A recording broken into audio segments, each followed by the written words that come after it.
Can we transport someone on a propofol drip? Yes. Yeah.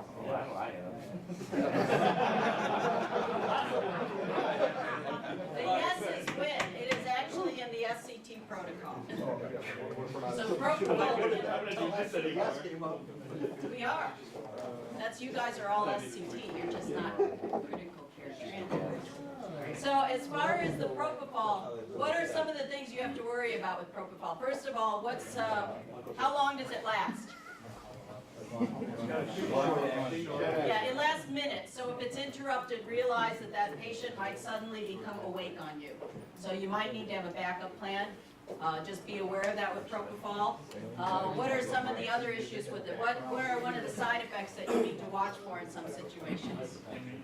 Hypotension, exactly. These patients can drop their pressures. They can sort of look okay, and then suddenly there's enough accumulation of the propofol in their tissues that they end up dropping.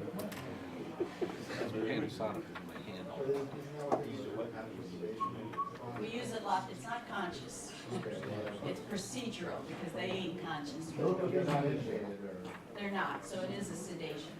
So this is something we use quite often in adult medicine, in pediatrics, because kids' abdomens are basically all liver. They metabolize this thing. We'll use like twice as much on a toddler than we'll use sometimes on a person who's 50. So the other thing too is people who are alcoholics, they can burn through this stuff quite readily if they've got immobilized. That's before they've burned out the liver. All right. Versed for sedation.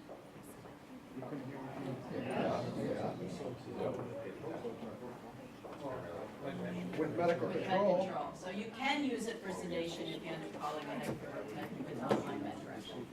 What in the situation of emergent cardiology? But that's a different indication there. That's allowed there underneath that algorithm. We're talking about just patients that are agitated and Can we have the extended delirium protocol? Oh, funny that you mentioned that. Okay. So, versed for excited delirium. Okay. So, what is excited delirium?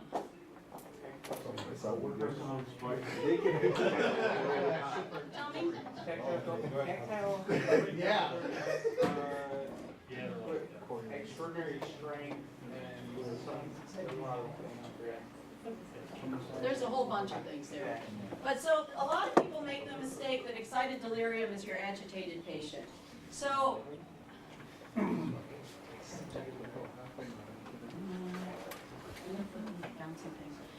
the actual definition of excited delirium, and make sure if you're going to say it is, which there is an algorithm for it, is a controversial proposed condition that manifests itself as a combination of delirium, psychomotor agitation, anxiety, hallucinations, speech disturbances, disorientation, violent and bizarre behavior, insensitivity to pain, elevated body temperature, and superhuman strength. So a lot of the elements that you said there.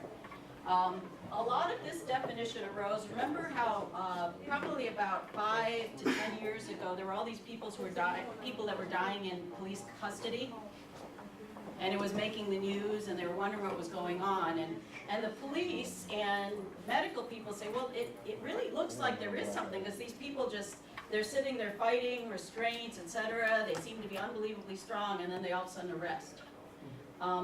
In many of these situations, there are other underlying circumstances that don't perhaps get disclosed fully, which might be what a lot of these excited delirium syndrome deaths might be related to. Sudden death, usually cardiac or respiratory arrest, an outcome often associated with physical control measures, including police restraint. All or nearly all reported cases of excited delirium involve people who are in police custody or who are fighting with the police. So this isn't just your agitated little person. The pathophysiology is not really clear, but they think there might be multiple factors.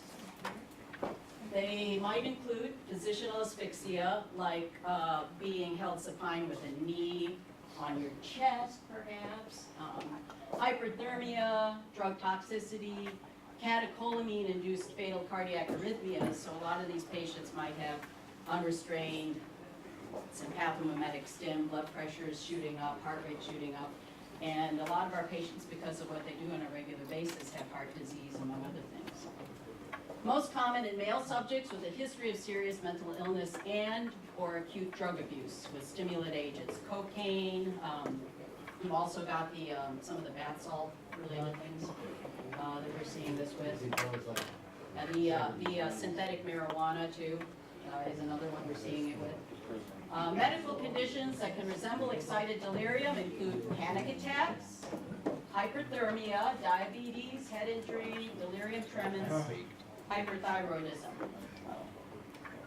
I guess that ended it there. But make sure if you have someone that you're calling excited delirium, that they've had an interaction with the police or you're getting them right from the police.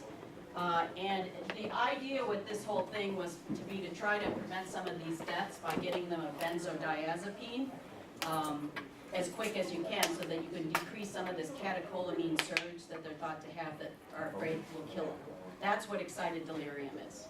The people in custody that die from tasers, do you think that's a big part of it? They actually had mentioned that in this one article, and actually, they don't think so, because a lot of those taser patients, not all of the taser deaths were related with drug abuse, and almost all of these people take things that are sympathomimetic or catecholamine stimulating drugs. So there's something about that that gets them into that cycle. I recall that in an article it said that the risk of the patient of passing or to die from this agitation is 10 minutes after the agitation ended.